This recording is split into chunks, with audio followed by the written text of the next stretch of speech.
People assume Abacha was a dictator, but Peter Obi was worse than Abacha when he became governor in Anambra State. In November 2013, Nasir El-Rufai, former FCT minister and Kaduna State governor, landed in Akwa, Anambra State to monitor the governorship election on behalf of the All Progressive Congress, APC. But before he could even leave his hotel room, he was detained. He was held by the Department of State Services in his hotel room for nearly 48 hours. Peter Obi was governor, member of the ruling All Progressive Grand Alliance Party, APGA, and a strong supporter of his party's candidate in that election. El-Rufai cried out publicly, claiming the detention was politically motivated under Peter Obi's watch. He said he was prevented from observing the election and blamed the state government under Peter Obi for using federal security to intimidate oppositional voices. All Democratic Alliance have just ceded their chairmanship to the South. What does that mean? It tells you that they have their chairmanship ceded to the South. Definitely, presidential candidates will come from the North. Then what happens to Peter Obi? I think at the long run, Peter Obi will have to consider registering the Obidients party as the party in Nigeria, because this is a failed, he's a failed politician. Everybody is just trying to avoid him. Nobody wants to get him, get him to their party and all of that, because they know he has a track record of coming and spoiling the whole thing. But it's a good one anyways. Let me start with Peter Obi this morning. It's crystal clear. Many of the engagements we've had and the interview I also had with him, he's going to run. But the part I don't understand, and please with due respect, I don't like when politicians overpromise. Saying you will bring stability to Nigeria in 2 years. What's the definition of Obi's stability? Is it that inflation numbers are going to drop to single digits? Is it that the healthcare system will be improved? Is it that the infrastructure system will be improved? I don't like all this political rhetoric. So I'm against Obi for that statement this morning. I will tell it to you. I don't care who you are. When politicians say they will bring stability, these are just all these far-fetched promises. Let's be realistic with the challenges of Nigeria at hand as we are speaking today. I would like him to clarify that on stability. Is it fixing the exchange rate palaver we have? What is stability? Because everybody is just talking as if, they will come in there and things will change and everything. And please, like I tell people, I am for the progress of Nigeria. Any government in power, be it President Tinubu, be it Obi, any government, I will constantly be on their neck because I want my country to be better. I don't believe in politicians saying, I will stabilize things in 2 years. No. And some other things he said that I think about, if they make agreements about one, I think those are just, predictions here and there. But I would like to challenge him this morning. Provide your track, the path to this so-called stability in 2 years. Let's get empirical statistics to it. I don't just like when politicians talk.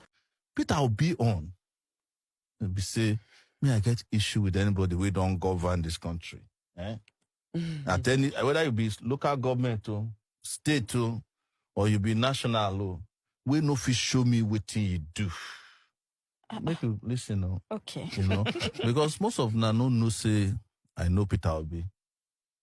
I know Peter Obi since when he become governor for Anambra State. In fact, I be one of the people where they support Peter Obi that time when he be governor. So when Obasanjo want to take Andy back, come on time. Now we they report all the judgments, mago where they do. We keep Peter Obi in power. But when Peter Obi finish for Anambra State, one question where I ask, we say, you will be Peter Obi, you fit send your child go any university where you build for there, no answer. You yourself, you enter any hospital for Anambra that you have governed for 8 years. Where if you get headache, make you treat yourself for there. No. And the Nigerians will talk, say, Peter Obi, I said, packaging. Nobody knows Sabi to package things. I ask people, say, you feel pack your load now. Say, my next vacation, Anambra, I won't go spend them. Nobody feel answer me. Because for me, governance not be something where you go talk, say, lesser evil. There's no lesser evil in my books. If you are evil, you are evil. If you are good, you are good.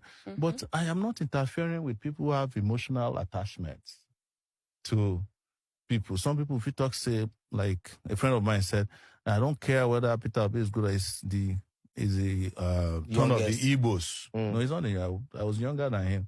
The SDP guy is 50 years, even younger than me in the last election. It's the turn of the Igbos.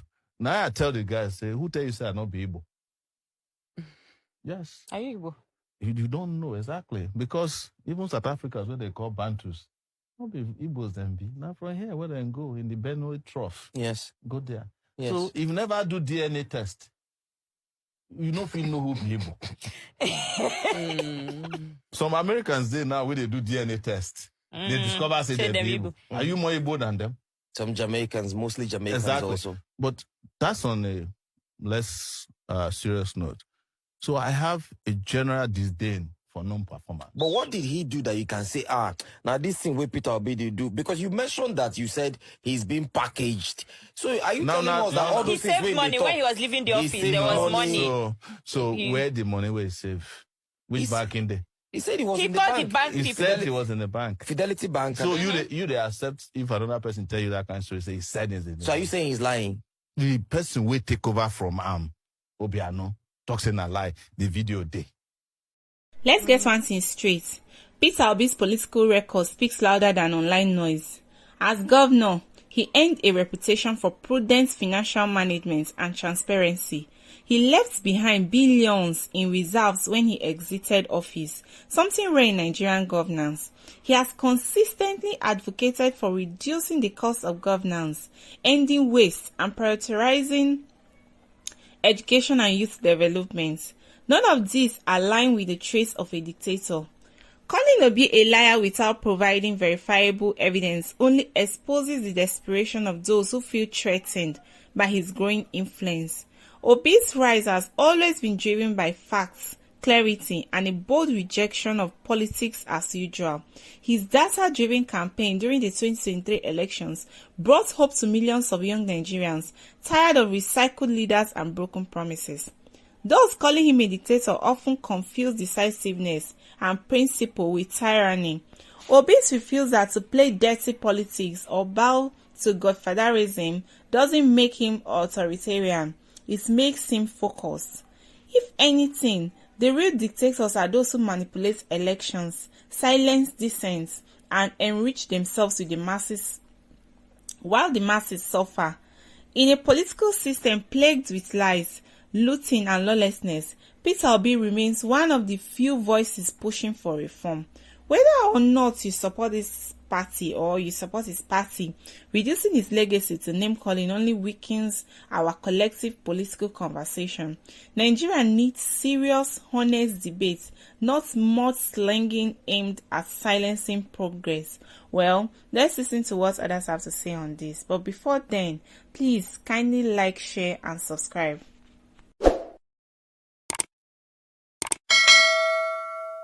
My greatest criticism of Obi, I love him as a person. I think he's brilliant and all, but I can't divorce him from the fact that he worked hand in hand with Abacha. He was the MD of the National Ports Authority under a regime like General Sani Abacha's regime. We know that in this world, the corruption of a country starts at its ports. How can we have this great, fantastic political leader who is a saint today but worked with General Abacha? Nigerians have an idea that you may need to look for a saint, but there is corruption even in the Vatican where the Pope is. There is corruption in Mecca where people go as the Holy Land to go and stone the devil at the Mount of Arafat. The issue is, are the characters and competencies of a person pointing to the fact that you can use public office for public good? If you want to check on those bases, Peter Obi, a person like him, has been consistent with his politics. And look, if you want to really be fair to the person of Peter Obi, of course he could have worked in the Abacha administration, he could have worked, but what has been his track record?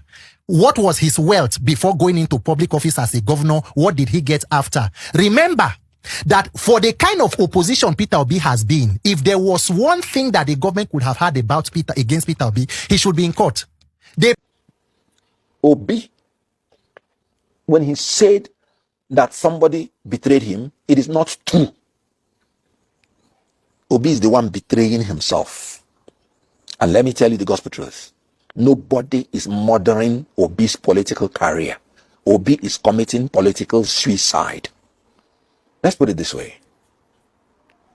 Any politician that knows what he's doing cannot be betrayed by anybody. If there is anybody that betrayed the other, I can say it emphatically that Peter Obi betrayed me. You know, when we started 2023, it was an organic movement. Every Nigerian wanted a change. Every Nigerian was dissatisfied with the way things were going. And everybody wanted a change. And so we and Nigerians felt that there is a new thing that is appearing in the horizon. And because I'm a man looking for the security and welfare of Nigerians, not any politician or any political party, I was sold to it. Nobody drafted me into following the movement. I followed the movement myself. And so when I was chosen to be a spokesperson, I honored it. And then we continued. And everybody knew what I did and my contribution. Because one thing about being a spokesperson is that you're out there. So whatever you're doing is in the public. So whatever you're contributing when you're a spokesperson is out there in the public. And we did. And we achieved what we believed we achieved. And we believed that we won the election. Then after that, what happened? We believed that we were denied. We went to court, up to Supreme Court, and we believed that we did not get justice. Now, our leaders say, calm down. And that was how that chapter ended. What then happened after that? If you did what you did in 2023, if you are a brilliant politician, what you should do is to start preparing, start consolidating for 2027.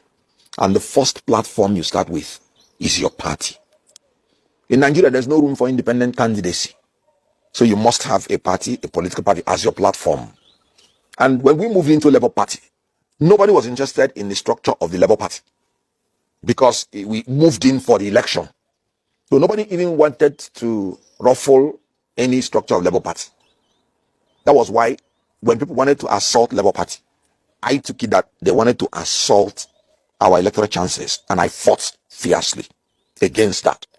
When you hear all those other factions fighting Labour Party then, and we always succeeded. Then after that, there now came a convention where we needed now to start showing the world whether we are serious in building a virile democratic party or not. Whatever you told the world before 2023 will not matter in 2027 because there will be no new thing you will tell them.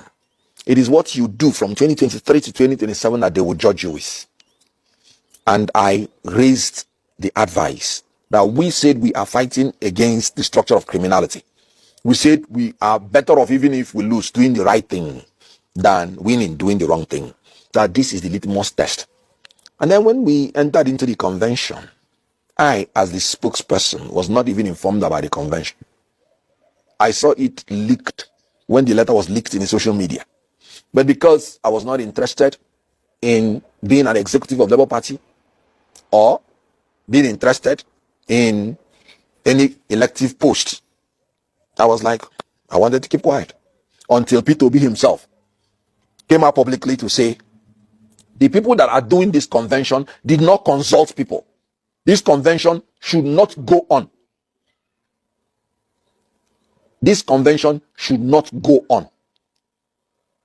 And then the convention went on after warning them. And then, knowing the consequence that a leader has said something and the people did not follow the leader, the next thing is that the leader ought to embark on doing something to ensure that his order was obeyed. I called Peter Obi privately. You made this public statement. Do you mean it? Or was it a political statement? Because I have no dog in this fight. And then he said, he meant it. Can't I see that he did not even attend the convention? And I'm like, what a cheek. What gave these people the power to continue when our leader has spoken? And that was when I came out to say that convention is illegal and is null and void, and presented my facts by law, because in fairness, it was an illegal convention. That was how I said, no, it can't stand.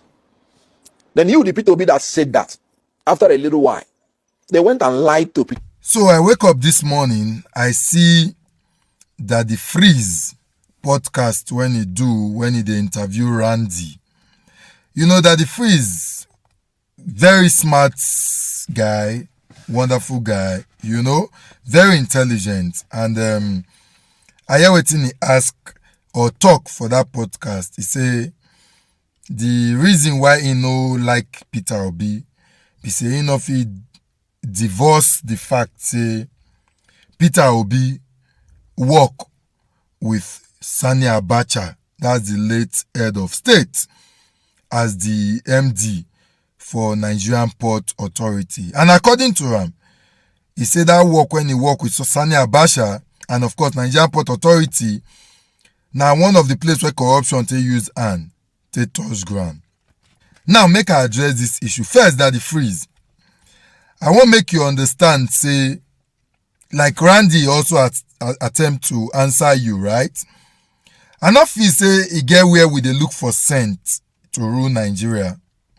But of course, we they look at those when it be like, say, according to some people, they go say they be lesser evil. Make I give you example. If you get yam and you get lion and goat for house, you won't come out. I believe say you go prefer to give the lion the yam because of course you know say if you give goat he go eat am. But then does that make the lion less harmful? The answer is no. But as at that time, the thing when they in position so for the test, the best person to give am to na lion. And then if you get small pikin, you won't come more house, who you go leave the pikin with out of lion and goat? I believe say the best person where you go want leave that pikin with go be goat, because you go dey more safer with the goat than the lion. I think say na just the better analogy of this present times where we dey with leadership, when it be like say a lot of people they shout say Peter Obi go dey more preferable. However, that the Freeze, I also think say I not go fit divorce the fact say you be hush puppy guy at a time and maybe even till tomorrow, because many videos dey online where we see you and hush puppy they run things, where you go visit time, he carry you tour for a house self, on a day together, on a dey eat. You hush puppy na guy, if you fly go Dubai, you go see him for Dubai. So that the Freeze, am I thinking what other people are thinking also? Because I not feel also divorce the fact say you are hush puppy na guy. And of course, in recent time, if you want to talk about one of the highest fraud in recent time, na hush puppy na it deliver am. So is it possible? I'm just asking, is it possible also say you dey bomb?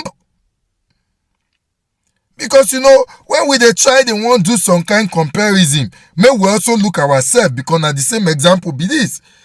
As you know, if separate Peter Obi from Abacha, na may you no like him, we fit still say we not fit separate you from Hush Puppy, because una run things together, una eat together, una drive big motor together.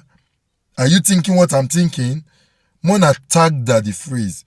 Make it help us clarify this issue. And if you fit give us reasonable answer to this question, then we fit justify your reason why you not like Peter Obi, since now because he work with Abacha as the MPA MD at the time. Thank you very much, and God bless you. I know say you dey intelligent at the freeze. You deliver on this question. We go tag you massively. Help us answer this question. Shall be down that contested election. Let any of them come out and tell the world what they gave to me personally or to the party. When I met him in Transcorp, he was asking me, Chairman, what do I do for you? I say nothing. Put your money together and use it for election. I challenge him. If it's a lie, let him come out and say so. There are some people who are shockers to us. The people that we never believed will behave the way they are behaving to us.